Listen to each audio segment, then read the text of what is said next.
రే ప్రవీణ్, బాగా ఆకలిగా ఉందిరా, అన్నం పెట్టు. 2 minutes ఆగు. సరే. రాజు, అన్నం పెట్టాను, రారా తిందాం. వచ్చేస్తున్నాను రా.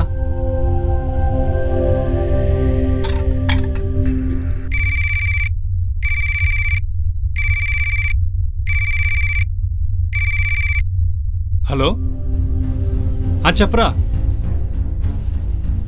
అవునా, ఏ హాస్పిటల్? నేను 10 నిమిషాల్లో వచ్చేస్తాను రా. ఏ రాజు, ఎక్కడికి వెళ్తున్నావు? అన్నం పెట్టాను రా. మా ఫ్రెండ్ వాళ్ళ నాన్నకి యాక్సిడెంట్ అయిందంటరా, హాస్పిటల్లో అడ్మిట్ చేశారు.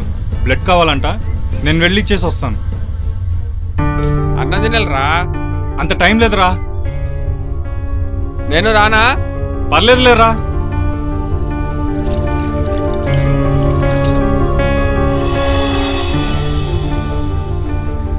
ఏంట్రా అప్పుడేసావు? బ్లడ్ ఇవ్వలేదా?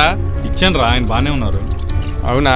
10 నిమిషాల్లో కడుపు నిండా అన్నం తెలుసని తెలిసేమో కానీ బ్లడ్ కూడా ఇవ్వచ్చు, నేను చూస్తేనే తెలుస్తుందిరా. 10 నిమిషాల్లో ఒక మనిషి ప్రాణాన్ని నిలబెట్టచ్చు, ఒక కుటుంబాన్ని కాపాడొచ్చురా.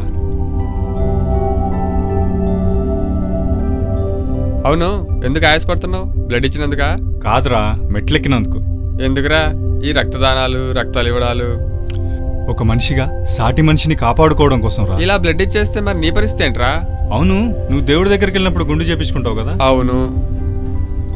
నీకు 3 నెలల్లో జుట్టు తిరిగి వస్తుందో లేదో నాకు తెలియదు, కానీ నేను ఇచ్చిన బ్లడ్ మాత్రం 3 నెలల్లో నాకు రికవర్ అయిపోద్దిరా. అంటే ప్రతి 3 నెలలకి బ్లడ్ ఇవ్వచ్చా? ఇవ్వచ్చు, అప్పుడు మళ్ళీ కొత్త బ్లడ్ వస్తుంది కదా. ఒకవేళ ఇవ్వకపోతే? బ్లడ్ సెల్స్ ఎందుకు పనికి రాకుండా చచ్చిపోతారా, దానికన్నా ఒక మనిషిని కాపాడుకోవచ్చు కదా.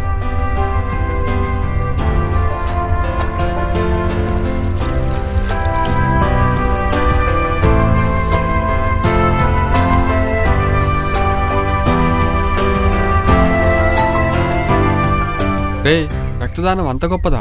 అన్ని దానాల కన్నా నాకు తెలిసి రక్తదానం చాలా గొప్పదిరా. ఏదేమైనా నువ్వు గొప్పోడిరా. ఎందుకురా? నిజంగా నువ్వు దేవుడిరా. ఏరా? ప్రాణం పోసేవాడు దేవుడైనప్పుడు అదే ప్రాణాన్ని నిలబెట్టేవాడు కూడా దేవుడే కదరా. అంతేనటవా? అంతేరా. రే, దేవుడు నీకు కూడా అవకాశం ఇచ్చాడు.